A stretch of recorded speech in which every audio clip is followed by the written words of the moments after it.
মানুষ হতে পারে, সৎ ব্যক্তি হতে পারে। আপনি এই সঠিক শিক্ষা দিন, আপনি সঠিক শিক্ষা দিন এবং ছোট থেকে আপনি আপনার ছেলেকে, আপনার বাচ্চা শিশুদেরকে আপনি বোঝান যে এ হচ্ছে দিদি, যে পরের মেয়েকে বোনের মতো দেখবে, পরের মেয়েকে দিদির মতো দেখবে, পরের বউকে মায়ের মতো দেখবে। আপনি এটা বলুন। চাণক্য নীতি বোঝান, কৌটিল্যের অর্থশাস্ত্র চাণক্য নীতি বোঝান। আপনি তাকে বাইবেল পাঠ করা শেখান, গীতা পাঠ করা শেখান, প্রার্থনা করা শেখান। দেখবেন বাইবেল পাঠে কিন্তু নারীদের সম্মান নিয়ে কথা বলা হচ্ছে, গীতাতেও লেখা আছে। আপনি তাকে ধার্মিক পথে নিয়ে চলুন, ঈশ্বরের পথে নিয়ে চলুন। দেখবেন আপনার ছেলে একজন সৎ মানুষ হবে, প্রকৃত মানুষের মতো মানুষ হবে, কখনোই সন্দীপ ঘোষের মতো হবে না। এবং আপনি ছেলেকে ভালো লেখাপড়া শেখাবেন, কিন্তু কখনোই আপনি বারবার করে আপনি ছেলেকে পর পর করে আপনি ফার্স্ট হলি না কেন, তুই 100তে 100 পেলে না কেন, এইসব বলবেন না। আপনি ছেলেকে আগে মানুষ করুন। আপনার ছেলে যদি ভালো মানুষ হয়, তাহলে সে যদি মাধ্যমিকে 50% মার্কস পায় সেটাও অনেক, 90% না পেলেও চলবে। তার কারণ সন্দীপ ঘোষ কিন্তু গোল্ড মেডেল পাওয়া, সন্দীপ ঘোষ কিন্তু মেধাবী ছাত্র, 90% মার্কস পাওয়া একজন ফার্স্ট বয়। সেই ফার্স্ট বয় সন্দীপ ঘোষ এখন আরজিকর অভয়া কাণ্ডের অপরাধী। সেই অপরাধী সেই সন্দীপ ঘোষ, যে কিনা মাধ্যমিকে টপার, উচ্চ মাধ্যমিকে টপার, একজন মেধাবী ছাত্র, যে কিনা গোল্ড মেডেল পেয়েছিল। তাই আপনি এটা ভাববেন না যে লেখাপড়া করে ফার্স্ট হলেই ভালো মানুষ হয়ে যায়, এই ধারণা ভুল। লেখাপড়া করলেই মানুষ হওয়া যায় না, তার প্রমাণ হচ্ছে সন্দীপ ঘোষ। এবার লেখাপড়া অল্প করেও ভালো মানুষ হওয়া যায়, তার কারণ হচ্ছে আমাদের সেই ক্লাস 9 মাধ্যমিকের বাংলা বইয়ের পাঠ্য বইয়ের দুধের দাম, বলাইচাঁদ মুখোপাধ্যায় লেখা, বনফুল কবির লেখা একটা গল্প দুধের দাম। সেখানে একজন নিরক্ষর, একজন রিক্সাওয়ালা, একজন নিরক্ষর, একজন ভ্যানওয়ালা, সে নাকি একটা বৃদ্ধ মহিলাকে গয়া যাওয়ার জন্য, কাশি যাওয়ার জন্য সাহায্য করেছিল। সেই নিরক্ষর মানুষ সে বৃদ্ধ মহিলাকে সম্মান করত, মহিলাদের সেই নারীকে সম্মান করেছে, নিজের মায়ের জায়গায় বসিয়েছে। তাই লেখাপড়া কম করলেও কিন্তু মানুষ শিক্ষিত হয় আর ভালো মানুষ হওয়া যায়। ভালো মানুষ হতে গেলে আপনাকে আত্মাটাকে ঠিক রাখতে হবে, মনটাকে পবিত্র রাখতে হবে। অর্থাৎ আপনি ছেলেকে লেখাপড়া শিক্ষার পাশাপাশি সবার আগে পারিপার্শ্বিক সঠিক শিক্ষা দিন, নৈতিক শিক্ষা দিন, ভালো ধর্মীয় শিক্ষা দিন, ভালো জ্ঞানের শিক্ষা দিন, মানবিকতার শিক্ষা দিন। মানবিকতার শিক্ষা হচ্ছে সবচেয়ে বড় শিক্ষা। বিবেকের শিক্ষা দিন, মনুষ্যত্বের শিক্ষা দিন, তবে সে লেখাপড়াটা সার্থক হবে।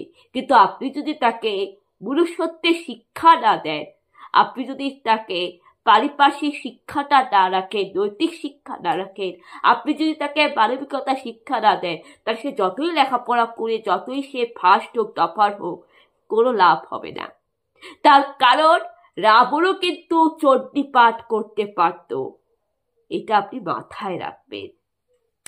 তাই এটা যদি আপনি মাথায় রাখতে পারেন, আপনি দেখবেন যে সমাজে কোনো অন্যায় হবে না, কোনো ক্রাইম হবে না। কিন্তু আপনাদের সমাজে আমরা এইসব মানতে পারি না, এই সত্যিটা আমরা মানতে পারি না, এই নিয়মটা পারি না। আমরা নিজের একটা অগোছালো জীবনে কাটায় দিচ্ছি বলেই সমাজে ক্রাইম হচ্ছে, অন্যায় হচ্ছে। তাই এটা দেখে চুপ করে থাকা চলে না, এটা দেখে চুপ করে থাকা চলে না, আপনাকে এটা বুঝতে হবে।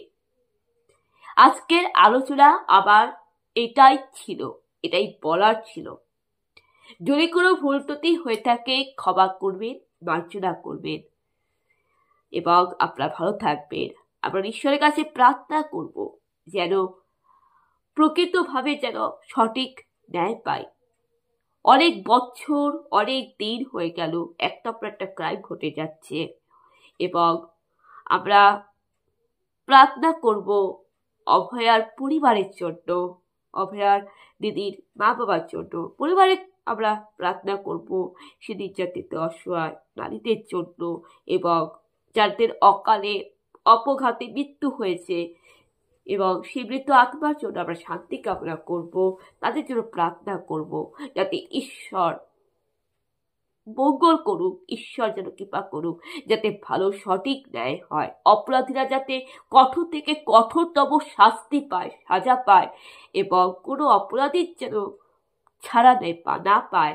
এবং প্রার্থনা করবো একটা ভালো জাস্টিস যাতে হয়, যে আশায় আপনারা বসে আছি ভালো জাস্টিসের জন্য।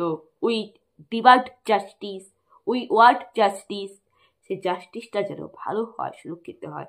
এবং আমি বলবো যে আজকাল প্রত্যেকটা অনেক মহিলা ক্যারাটে শিখতে পারে না, আমি বলবো কিছু কিছু মহিলাদের হাতে একটা পেপার স্প্রে, একটা ছুরিকাছি অবশ্যই রাখার দরকার, নিজের প্রোটেকশনের জন্য, নিজের সেফ লাইফের জন্য দরকার। এবং প্রত্যেকটা ইমার্জেন্সি ফোন নাম্বার, মোবাইলের লোকেশন ট্র্যাক রাখা দরকার মোবাইলে।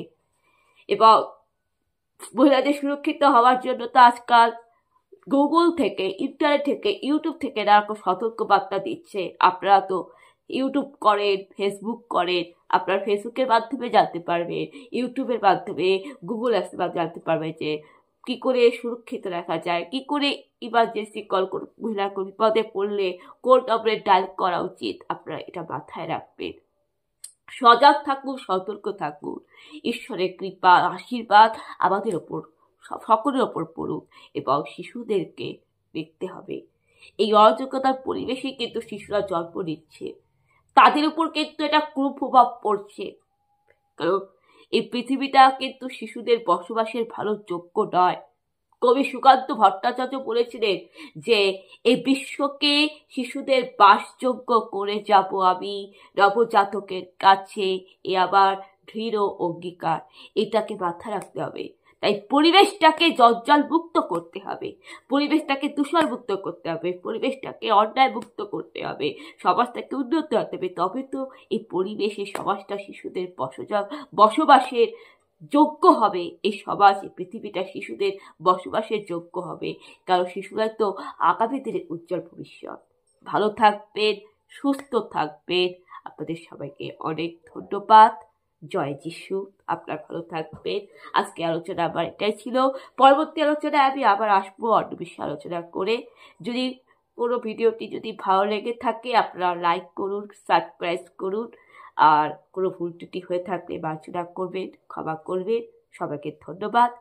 জয় যিশু।